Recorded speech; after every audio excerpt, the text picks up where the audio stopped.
뉴스룸을 시작하겠습니다. 이재명 대통령 취임 2주차를 앞두고 대통령실 추가 인선이 공개됐습니다. 4선 국회의원 출신 우상호 전 의원을 정무수석에, 검찰 특수통 출신 오광수 변호사를 민정수석에, 이규현 전 JTBC 보도담당 대표를 홍보소통수석에 각각 임명했습니다. 강버들 기자입니다. 대통령실 정무수석에 우상호 전 민주당 원내대표가 임명됐습니다. 4선 국회의원 출신으로 대통령실은 오랜 의정 경험과 소통 철학을 높이 평가했다고 밝혔습니다. 국정 전반에 대한 높은 이해와 합리성, 나아가 뛰어난 정무 감각을 겸비한 인사입니다. 여야를 초월한 소통은 물론 국민 갈등을 해소하고 통합을 이끌 적임자입니다. 이재명 대통령은 취임 첫날 여야 대표와 만나 통합과 협치를 강조한 바 있습니다. 전쟁과 같은 그런 정치가 아니고 서로 대화하고 인정하고 실질적으로 경쟁을 하는 그런 정치가 되기를 바랍니다. 오광수 신임 민정수석은 이재명 대통령의 사법연수원 동기로 대검 중수부 2과장, 중앙지검 특수 2부장 등을 지냈습니다. 대통령실은 오 수석이 대통령의 검찰개혁 철학에 대한 이해를 바탕으로 개혁 의지를 뒷받침할 거라고 소개했습니다. 산하에 사법제도 비서관을 두고 검찰, 사법개혁을 맡아야 할 민정수석에 검찰 특수통을 임명하는 게 맞느냐는 지적을 의식한 설명으로 보입니다. 홍보소통수석에는 이규현 전 JTBC 보도담당 대표가 임명됐습니다.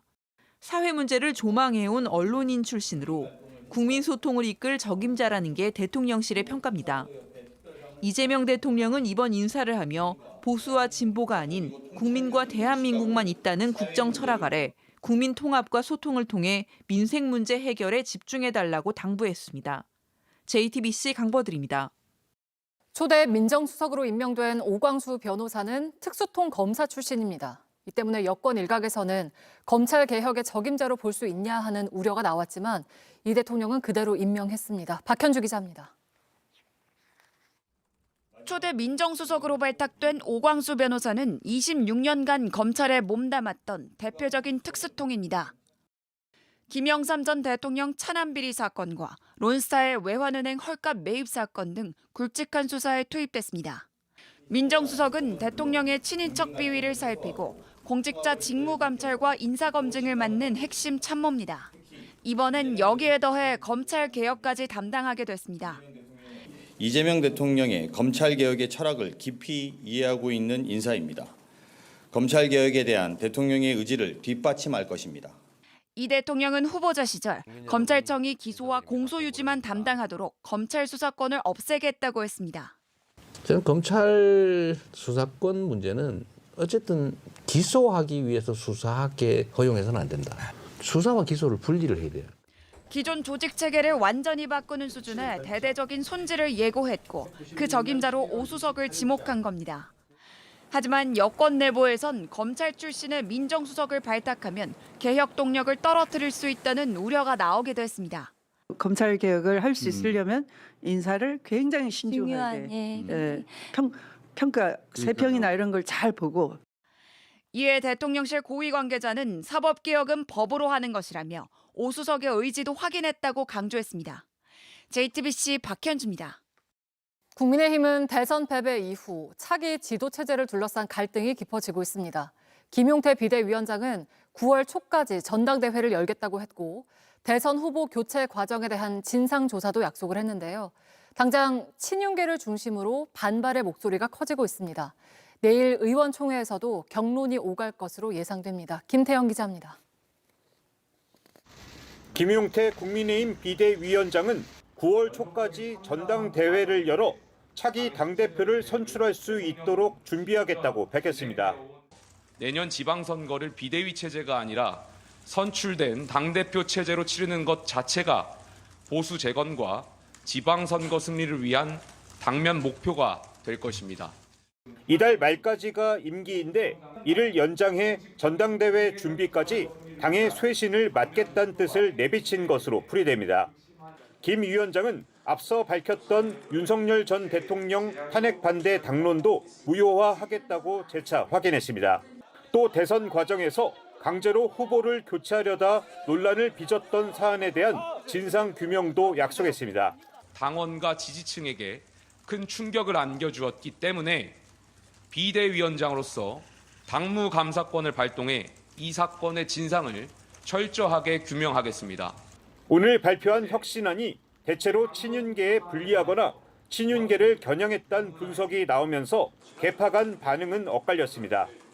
대선 당시 후보 교체를 주도했던 권영세 전 비대위원장은 진상 규명엔 환영했지만 부당한 교체로 규정한 건 잘못된 표현이라고 지적했습니다. 반면 친한계 박정하 의원은 젊은 비대위원장의 고뇌를 응원한다며 당이 신뢰를 회복하기 위한 최소한의 몸부림이고 쇄신의 발걸음이라고 긍정 평가했습니다. 내일 있을 의원총회에서도 당 혁신안과 차기 지도체제를 놓고 의원들 간 격론이 오갈 것으로 예상됩니다.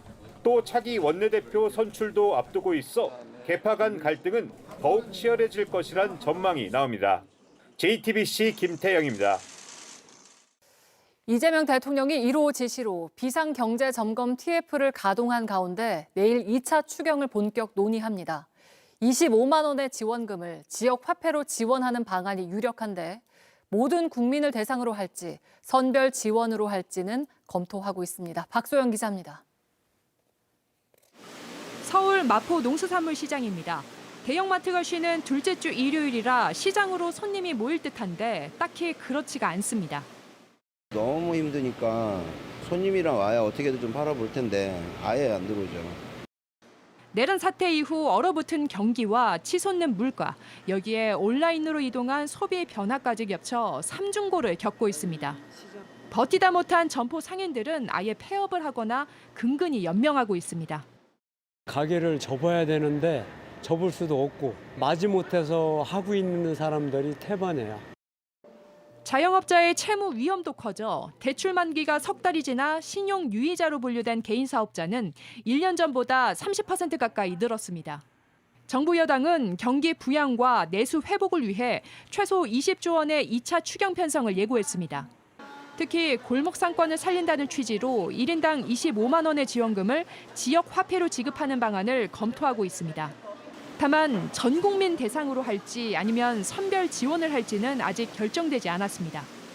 보편 지원을 하면 그 소비 효과는 확실하게 있을 텐데 정책 효과는 달성할 수 있겠지만 정부의 재정 여력이 어떨까 하는 문제가 있기 때문에 여기에 지역 화폐 규모를 늘리는 예산도 포함될 것으로 보입니다. 집 근처에 온누리 상품 결제되는 데를 다 그 네이버 지도로 저장해두고 확실히 많이 도움돼요. 써야 될 금액에서 한 10% 정도 이제 저렴하게 이제 쓰다 보니까. 코로나19 기간 어려움을 겪었던 소상공인을 대상으로 과도한 빚을 조정하거나 아예 탕감하는 방안도 논의 중입니다. JTBC 박소연입니다.